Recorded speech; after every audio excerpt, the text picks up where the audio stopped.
তুমি কি খাবা জোরে বলো। তো নমস্কার, আমি সুস্মিতা আর সুস্মিতার লাইফস্টাইলে সকলকে স্বাগত জানাই। মেয়ের কাছে তো শুনেই নিলে ফুচকা খাবো আমরা। তো আমরা গেছিলাম ফুচকা খাওয়ার জন্যই এক্স্যাক্টলি বাজার। তো ফুচকা খাওয়ার আগে এখানে ঠাকুরের দর্শন করে তারপরে গেলাম আমরা ফুচকা খেতে। তো এটা হচ্ছে বটতলা বাজার। বটতলা বাজার এই মন্দিরটা যারা আমার কাছাকাছি থাকে তারা সকলেই হয়তো গিয়েছে। যখনই আসি এখানে জানি না কেন মন নালে কেউ নিশ্চয়ই টেনে এখানে নিয়েই আসে। তো আমরা সকলে দর্শন করে নিচ্ছিলাম। আর একটা সুন্দর জিনিস কি জানো, যখন যেই সময় আমরা এই মন্দিরে গিয়েছি ঠিক আমরা কিন্তু প্রসাদ খেয়েই এসেছি, মানে সেই টাইমটা হয়তো ওখানে প্রসাদ দেওয়ারই টাইম হয়। তো আমরা তো খুব আনন্দ করে ওখানে প্রসাদ খেলাম, ঠাকুরের দর্শন করলাম। মেয়েকে দেখো কি খুশি যেন ঠাকুর দেখে। ও আমার ছেলে ওরা দুজনেই কিন্তু ছোটোর থেকে ঠাকুরের প্রতি খুব ভক্তি ওদের, জানি না কেন। তো এখানে লোকনাথ বাবার মন্দিরটা দেখলে খালি তোমার মনে হবে যে কোনো দৈবিক শক্তি অবশ্যই আছে। এত আলোকিত যে তোমার মনেই হবে যে মাথা ঠুকে না প্রণাম করলে আর হচ্ছে না এখানে। মেয়েকে এসব কিছু কখনোই শেখায়নি, ও যেন নিজে নিজেই সব পারে, উল্টে আমাকে শিখিয়ে দেয় কি করব না করব। জানি না কেন এত ছোট বয়সে এত বুদ্ধি ওর মাথাতে। যাই হোক, আমরা যেহেতু ভিডিও করি তাই ভিডিও ক্লিপটা নেওয়া আমাদের খুবই জরুরি, না হলে তোমাদের সাথে কি শেয়ার করব বলো তো। জীবনের এই কিছু ছোট ছোট মুহূর্তগুলো তো যেগুলো তোমাদের সাথে শেয়ার করি আর নিজের জীবনের কিছু গল্প শোনাই। আর তাছাড়া কি আছে বলো। যাই হোক, আমি তো ভালো আছি, তোমরা সকলে ভালো আছো তো? ভালো থাকা মানে যে সব ভালো তা কিন্তু নয় কখনো। ভালো থাকার মধ্যে খারাপ থাকাটাও থাকে, কারণ খারাপটা যদি না থাকে তাহলে ভালোটাই বা আমরা বুঝবো কী করে। সেই কারণে খারাপ ভালো নিয়ে আমি তো বেশ ভালোই আছি। এখানে মায়ের দর্শন করে নাও।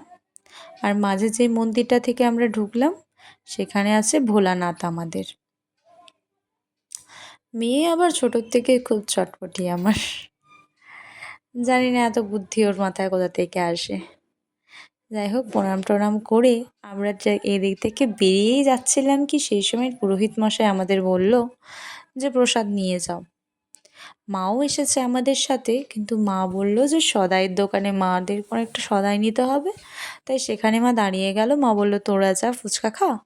তা আমরা ফুচকা না খেয়ে আগে এখানে এসেছি, মাও ফুচকার দোকানে গিয়ে খোঁজাখুঁজি করছিল আমাদেরকে। তারপরে মাও আসলো, আমরা সকলে মিলে প্রণাম করে বেরিয়ে পড়লাম ফুচকা খাওয়ার উদ্দেশ্যে। আর তোমাদের সাথে একটা কথা শেয়ার করার ছিল। তোমরা যারা যারা আমার ভিডিও দেখো তাদেরকে খুব খুব ধন্যবাদ। তোমাদের মূল্যবান সময়টা যে আমার ভিডিওটাকে দাও তোমরা, আমাকে দাও তোমরা, এর জন্য আমি চিরকৃতজ্ঞ তোমাদের কাছে। তোমাদের জন্যই তো এইটুকু সময় বের করে ক্লিপগুলো এডিট করা, সব করা, যাতে তোমরা দেখো। যাই হোক, আর বেশি কিছু বলবো না, অনেক কথাই তো বললাম আজ তোমাদের সাথে। তা আমরা তারপর ফুচকা খেতে গেলাম। ফুচকা খেতে যাওয়ার পরও অনেক ঘটনা ঘটেছে, যেগুলো এই একটা ক্লিপের মধ্যে দেওয়া সম্ভব না, যেটা প্রচুর বড় হয়ে যাবে ভিডিওটা, এবং অত ধৈর্য না আমার কাছে আছে না তোমাদের মধ্যে থাকবে। ছোট ছোট ভিডিওগুলোই তাই তোমরা আনন্দ ভোগ করো। এই যে প্রসাদ দিয়েছে চিড়ে আর বোঁদে, তো আমরা প্রসাদটা নিয়ে খাওয়া শুরু করে দিয়েছি। আর আমার মেয়ের তো প্রসাদ খেতে খুব ভালো লাগে, ফুচকা প্রসাদ এইসবই তো ওর আনন্দ। যাই হোক, মাঠে দেখো কত গরু বসে রয়েছে, দেখে যে কি ভালো লাগছিল আমার কি বলবো। সাথে মেয়েও খুব আনন্দ পেয়েছে। না, ছেলেকে নিয়ে আসিনি, ছেলের টিউশন থাকে, তাই ও সেই টাইমে পড়তে গেছিলো। তারপর আমরা বাজারে এসছি। বাড়িতে অবশ্য মা ওর জন্য মোমো কিনে নিয়ে গেছিলো, তো ওটা পেয়েই ও খুব খুশি হয়ে গেছিলো।